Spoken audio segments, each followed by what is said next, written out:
ईश्वर इंसान बनाता है, हम उसे विद्वान बनाते हैं। आज मैं आप लोगों को एक समान चुंबकीय क्षेत्र में गतिमान आवेश पर लगने वाले बल के बारे में बता रहे हैं। मान लीजिए कोई आवेशित कण है जो कि एक समान चुंबकीय क्षेत्र बी में प्रवेश करता है, तो इस पर एक बल कार्य करता है जिसे लॉरेंज बल कहा जाता है। इसकी दिशा चुंबकीय क्षेत्र बी तथा आवेशित कण वेग भी दोनों के लंबवत होता है। लॉरेंज बल F का मान Q भी B के बराबर होता है। यदि आवेशित कण Q प्लस Q चुंबकीय क्षेत्र B के लंबवत प्रवेश कर रहा है तो इस पर लगने वाला लॉरेंज बल अधिकतम होता है और वह जो है F बराबर Q भी B के बराबर होता है। यदि यह आवेशित कण चुंबकीय क्षेत्र से थीटा एंगल पर प्रवेश करता है तो इस पर लगने वाला लॉरेंज बल F बराबर Q भी B साइन थीटा के बराबर होता है। F बराबर Q भी B साइन थीटा के बराबर होता है। यदि यह आवेशित कण चुंबकीय क्षेत्र की दिशा में गमन कर रहा है तो थीटा का मान जो है 0 के बराबर होता है। तब F का मान जो होता है Q भी B साइन 0 हो जाता है, बराबर साइन 0 बराबर 0 होता है, अतः यह जो है 0 हो जाएगा। इससे यह निष्कर्ष निकलता है कि चुंबकीय क्षेत्र की दिशा वह दिशा है जिसमें आवेशित कण यदि उस दिशा में गमन कर रहा है तो उस पर कोई बल कार्य नहीं करता है। यदि जो है आवेशित कण चुंबकीय क्षेत्र में स्थित है, V बराबर 0 है, तो इस पर कार्य करने वाला बल जो होता है Q गुणे 0 गुणे B साइन थीटा के बराबर हो जाता है या F बराबर 0 हो जाता है। इससे यह निष्कर्ष निकलता है कि यदि आवेशित कण किसी चुंबकीय क्षेत्र में स्थित है तो उस पर भी कोई बल कार्य नहीं करता है। लेकिन यह ध्यान देने वाली बात है कि यदि कोई आवेशित कण किसी वैद्युत क्षेत्र में स्थित है तो उस पर एक वैद्युत बल कार्य करता है और उस वैद्युत बल का मान F बराबर QE होता है। अतः लॉरेंज बल वह बल है जो कि एक आवेशित गतिमान आवेशित कण पर कार्य करता है जो कि चुंबकीय क्षेत्र में गमन कर रहा है। यदि लंबवत गमन करता है तो यह लॉरेंज बल अधिकतम होता है और इसका मान जो है F मैक्सिमम जब बराबर Q भी B के बराबर होता है। यदि यह चुंबकीय क्षेत्र के दिशा से थीटा एंगल पर प्रवेश करके गति कर रहा है तो इसका जो लॉरेंज बल होता है, इस पर कार्य करने वाला लॉरेंज बल F बराबर Q भी B साइन थीटा के बराबर होता है। यदि यह जो है गतिमान आवेशित कण चुंबकीय क्षेत्र की दिशा में गति करता है तो थीटा का मान 0 हो जाएगा, तब इस पर कार्य करने वाला लॉरेंज बल 0 हो जाएगा। इससे यह निष्कर्ष निकलता है कि चुंबकीय क्षेत्र की दिशा वह दिशा है जिसमें गतिमान आवेश पर कोई बल कार्य नहीं करता है। यदि यह आवेशित कण चुंबकीय क्षेत्र में स्थित है तो उस पर कोई भी बल कार्य नहीं करता है क्योंकि V का मान 0 हो जाता है। इस फार्मूले में जब हम V का मान 0 रखते हैं तो इस पर कोई बल कार्य नहीं करता है। इससे यह निष्कर्ष निकलता है कि यदि कोई आवेशित कण चुंबकीय क्षेत्र में स्थित है तो उस पर कोई बल कार्य नहीं करता है। लेकिन यदि कोई आवेशित कण किसी वैद्युत क्षेत्र में स्थित है तो उस पर एक स्थिर वैद्युत बल कार्य करता है और उस बल का मान F बराबर QE के बराबर होता है।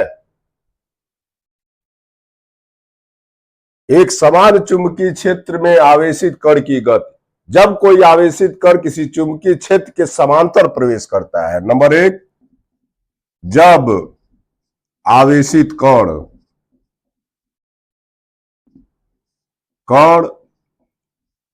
चुंबकीय क्षेत्र के अनुदिश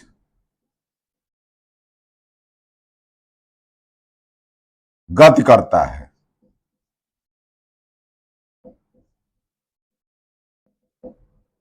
जब कोई आवेशित कण चुंबकीय क्षेत्र के अनुदिश गति करता है, माने यह चुंबकीय क्षेत्र की दिशा में प्रवेश करता है, तो थीटा का मान जो है 0 के बराबर हो जाता है। अतः इस पर कार्य करने वाला लॉरेंज बल F बराबर Q भी B साइन 0 बराबर यह 0 हो जाता है। अतः इस पर कोई भी लॉरेंज बल कार्य नहीं करता है और यह आवेशित कण चुंबकीय क्षेत्र की दिशा में ऋजुरेखी पथ पर गमन करता है। इससे यह निष्कर्ष निकलता है कि यदि कोई आवेशित कण चुंबकीय क्षेत्र की दिशा में प्रवेश कर रहा है तो उसका पथ चुंबकीय क्षेत्र की दिशा में ऋजुरेखीय होता है, एक सरल रेखा होता है।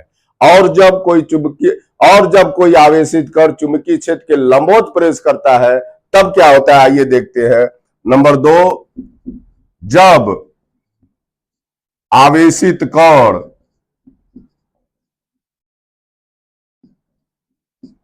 चुंबकीय क्षेत्र के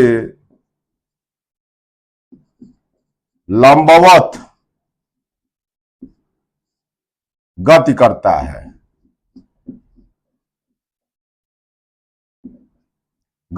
है, जब कोई आवेशित कण इस चुंबकीय क्षेत्र के लंबवत प्रवेश करता है तो इस पर लगने वाला लॉरेंज बल अधिकतम होता है।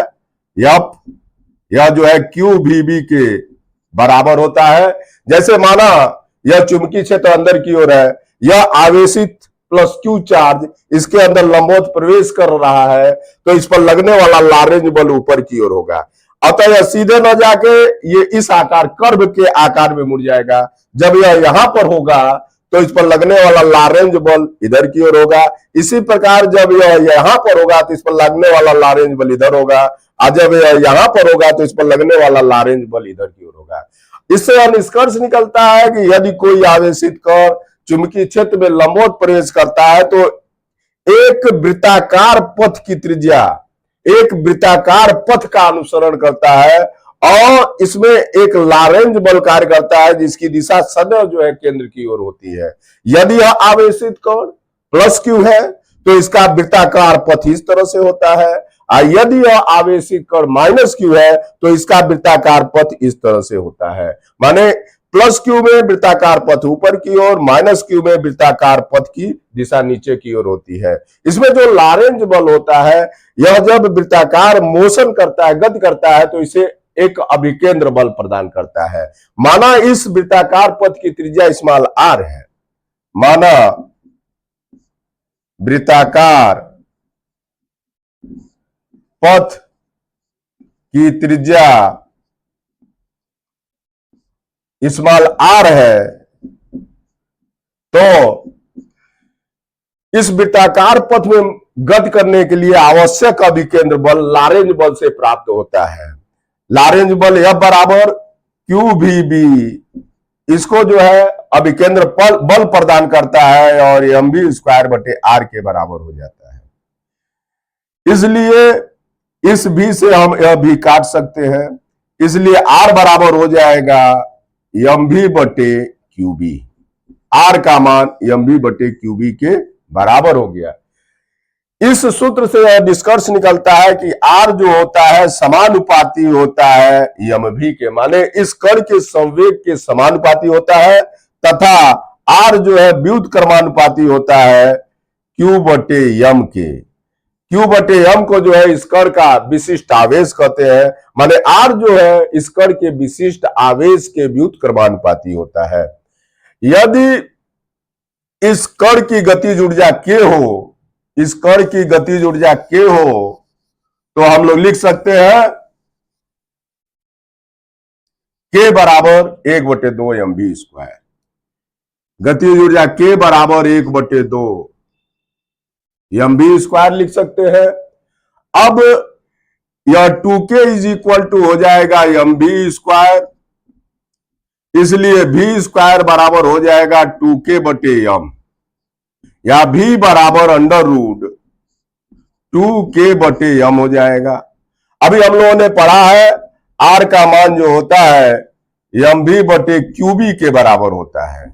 इसमें रख दिया जाए तो अंडर रूट 2km बटे QB, इस m से यह m कट जाएगा, अंडर रूट m आ जाएगा, इसलिए r बराबर हो जाएगा अंडर रूट 2km बटे QB हो जाएगा।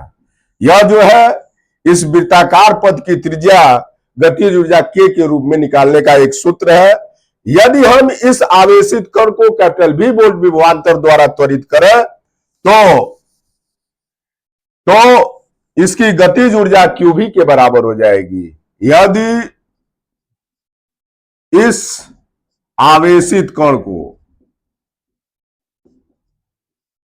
को कैपिटल V वोल्ट विभवांतर से त्वरित किया जाए तो आवेशित कण की गतिज ऊर्जा, आवेशित कण की गतिज ऊर्जा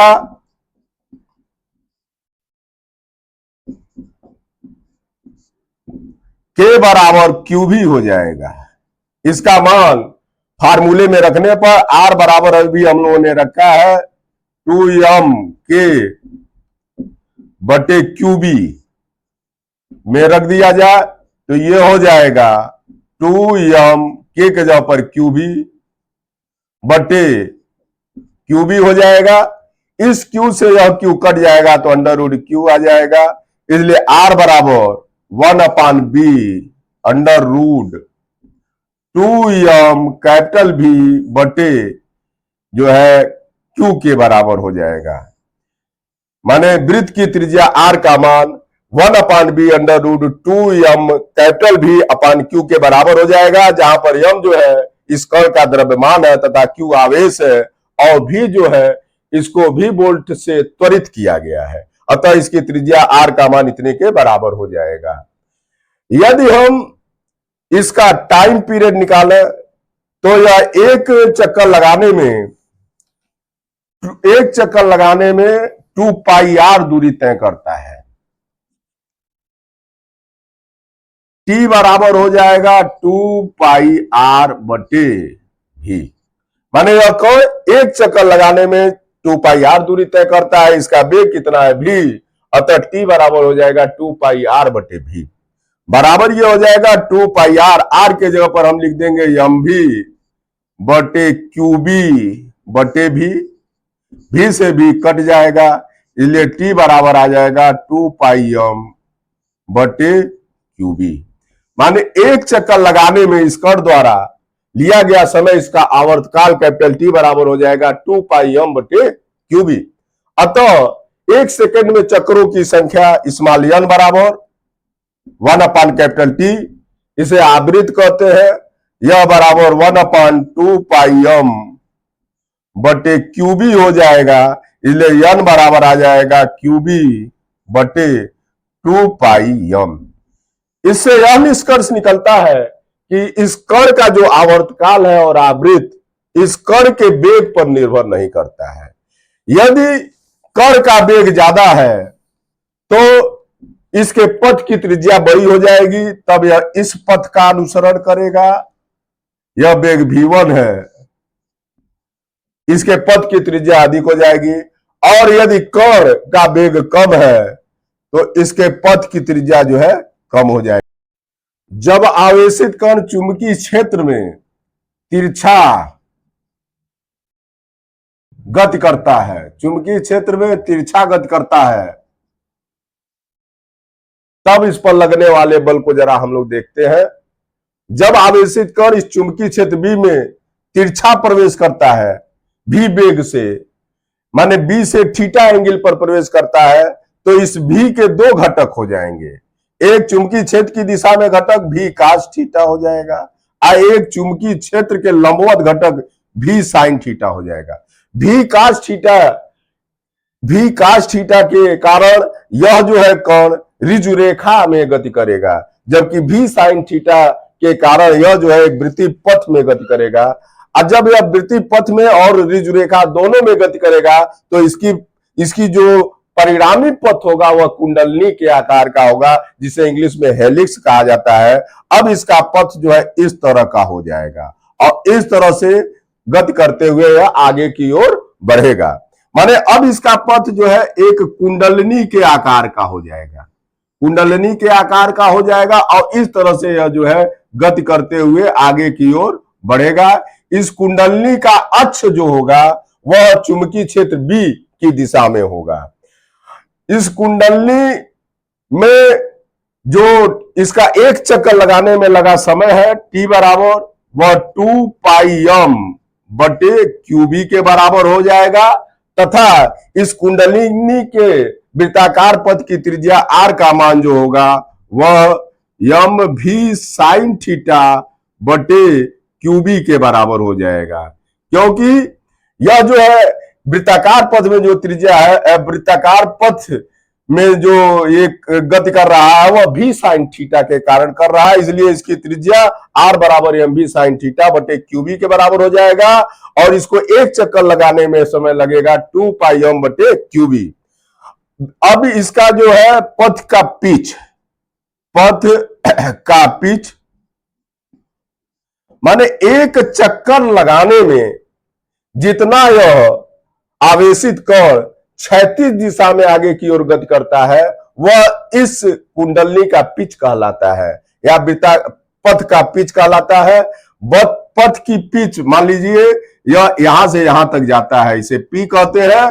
पी बराबर क्षैतिज दिशा में वेग v cos थीटा गुणे लगा समय कैपिटल टी के बराबर होता है, या v cos थीटा गुणे 2 पाई m बटे क्यूबी के बराबर होता है। इसे पथ का पिच कहा जाता है।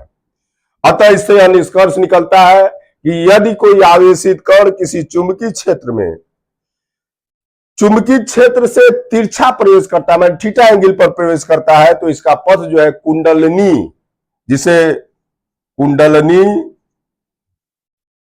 इंग्लिश में हेलिक्स कहते हैं, हेलिक्स के आकार का होता है, और कुंडलनी या हेलिक्स इस आकार का होता है। यह कुंडलनी के आकार का इसलिए हो जाता है क्योंकि जब भी तिरछा प्रवेश करता है तो भी के दो घटक होते हैं, भी cos थीटा और भी sin थीटा। भी cos थीटा के कारण यह ऋजुरेखी पथ में गमन करता है, जबकि भी sin थीटा के कारण यह वृत्ताकार पथ में गति करता है। अतः दोनों पथ जब मिलते हैं तो यह कुंडलनी के आकार का हो जाता है, और एक वृत्ताकार पथ का आवर्तकाल जो होता है उतने समय में यह जितना आगे की ओर बढ़ता है इस पथ का पिच कहलाता है। इस कुंडलनी पथ की जो त्रिज्या होती है r बराबर एम भी साइन थीटा बटे क्यूबी होती है, और एक चक्कर लगाने में लगा समय 2 पाई m बटे क्यूबी के बराबर होता है। पथ का जो पिच होता है, पथ का पिच यह है, एक चक्कर लगाने में जितना आगे की ओर बढ़ता है यह पथ का पिच कहलाता है। पिच P बराबर होता है क्षैतिज दिशा में वेग v cos थीटा गुणे इसका एक चक्कर लगाने में लगा समय कैपिटल T, या v cos थीटा गुणे 2 पाई m बटे क्यूबी के बराबर होता है।